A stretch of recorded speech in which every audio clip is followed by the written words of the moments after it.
کہا جاتا ہے کہ آئین و قانون ٹیکس معلومات یعنی ٹیکس دہندہ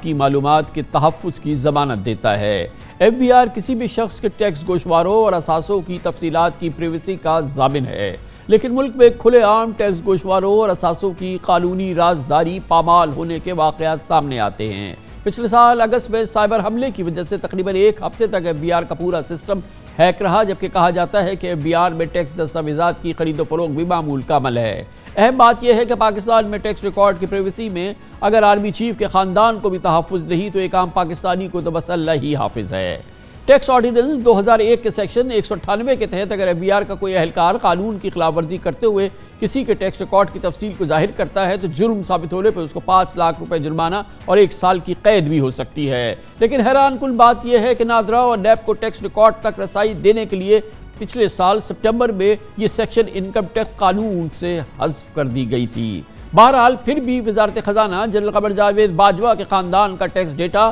ان کی ملکیت میں جائیدادوں کی تفصیلات اور ویلتھ سٹیٹمنٹس افشا ہونے کی تحقیقات میں مصروف ہو گیا ہے۔ وزیر خزانہ اسحاق ڈار نے آرمی چیف کے اہل خانہ کا ٹیکس ریکارڈ لیک ہونے کا نوٹس لیتے ہوئے 24 گھنٹوں میں ذمہ داروں کا تعین کرنے کا اعلان کیا ہے۔ وزارت خزانہ کی جانب سے جاری کردہ پریس ریلیز کے مطابق وزیر خزانہ ڈار نے کہا ہے کہ آرمی چیف کے اہل خانہ کا ٹیکس ریکارڈ لیک ہونا ٹیکس قوانین کی صریحاً خلاف ورزی ہے۔ اعلامیے کے مطابق وزیر خزانہ اسحاق ڈار نے وزیر اعظم کے معاون خصوصی طارق محمود پاشا کو ذاتی حیثیت میں فوری طور پر تحقیقات کر کے قوانین کی خلاف ورزی کرنے والے، ایف بی آر ڈیٹا چوری کرنے والے اور ان تمام افراد کو ڈھونڈنا ہے اور ان کی ذمہ داری کا تعین کرنا ہے آئندہ 24 گھنٹوں میں اور اس کی رپورٹ پیش کرنی ہے۔ اعلامیے میں کہا گیا کہ نامعلوم عہدیداروں کی جانب سے سنگین کوتاہی کی تحقیقات کی جائے گی اور ذمہ داران کے خلاف محکمانہ تعدیبی کارروائی ہوگی۔ سنسنی پھیلا دی اس پورے عمل نے، اور دلچسپ بات یہ ہے کہ وہ ریکارڈ ہے جو سرکاری ریکارڈ کے طور پر پیش کیا گیا ہے، جس میں کہا گیا ہے گویا کہ وہ تمام معلومات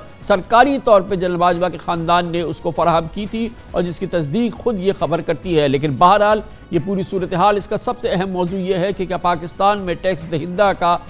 کی معلومات، اس سے متعلق تمام معلومات، پھر پاکستان کے متعلقہ ٹیکس قوانین، مثال کے طور پہ ایمنسٹی وغیرہ، ان تمام کو جو آئینی اور قانونی تحفظ حاصل ہے، کیا وہ دراصل حاصل ہے؟ کیا وہ کسی بھی وقت پامال ہو جاتا ہے؟ کیا وہ خود ایف بی آر کسی قسم کی بلیک میلنگ کے لیے استعمال کرتا ہے، ایف بی آر کے اہلکار یا کوئی دوسری ایجنسیز؟ یہ ایک بہت بڑا سوال ہے جس سے ہر پاکستانی متاثر ہوتا ہے، اور آج اس سلسلے میں ایک بہت اہم دن ہے کیونکہ یہ بات ثابت ہوئی ہے کہ یہ تحفظ تو خود آرمی چیف کے خاندان کو بھی حاصل نہیں ہے جو پاکستان کی سب سے مضبوط ترین شخصیت ہے، تو ایک عام شہری کو اس کا حق کیسے حاصل ہوگا؟